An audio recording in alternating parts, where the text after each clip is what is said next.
नमस्ते, जय हिंद। आइए सीखते हैं image formation by concave mirror. साथियों, अवतल दर्पण की हेल्प से आप कैसे प्रतिबिंब का बनना बिल्कुल डिजिटल तरीके से आप समझ सकते हैं लैब के एक्सपीरियंस के साथ। जी साथियों, आपको यहाँ पर देखिए दिया हुआ है कॉनकेव मिरर यानी कि अवतल दर्पण।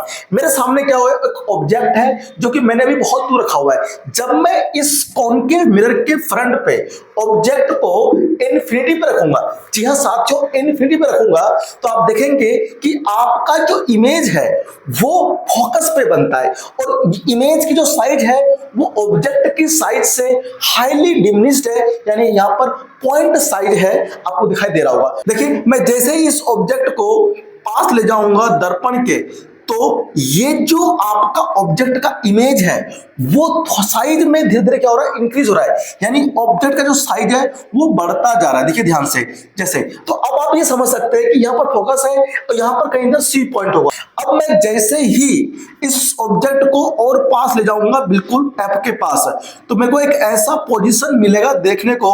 दर्पण के सामने एक ऐसा पोजीशन भी आता है जहां पर हम लोग जब ऑब्जेक्ट को रखते हैं तो इमेज भी आपको जस्ट उसी ऑब्जेक्ट के नीचे देखने को मिलता है। जो साइज आपके इमेज की होती है वही साइज जो होता है ऑब्जेक्ट का होता है, यानी इमेज जो आपका होता है इस केस में रियल भी बनता है, इन्वर्टेड भी बनता है और साथ में इक्वल साइज का बनता है। अब मैं जैसे ही इस ऑब्जेक्ट को पास ले जाऊंगा, यानी सी और एफ के बीच में रखूंगा, तो आप देखेंगे कि जो हमारे पास इमेज की साइज है वो ज्यादा बड़ा हो गया, यानी जो आपके ऑब्जेक्ट की साइज है उससे इमेज की जो साइज है इमेज की वो काफी ज्यादा बड़ा हो गया है। जी साथियों, अभी भी जो आपका ये इमेज है रियल है और इन्वर्टेड है। अब मैं क्या करता हूं, इस ऑब्जेक्ट को एफ पर ले आता हूं। मैं जैसे ही ऑब्जेक्ट को एफ पर लाता हूं, जब हम ऑब्जेक्ट को एफ पे रखते हैं तो इमेज हमें इन्फिनिटी पे देखने को मिलता है, यानी आपको कहीं भी नहीं मिलेगा देखने को।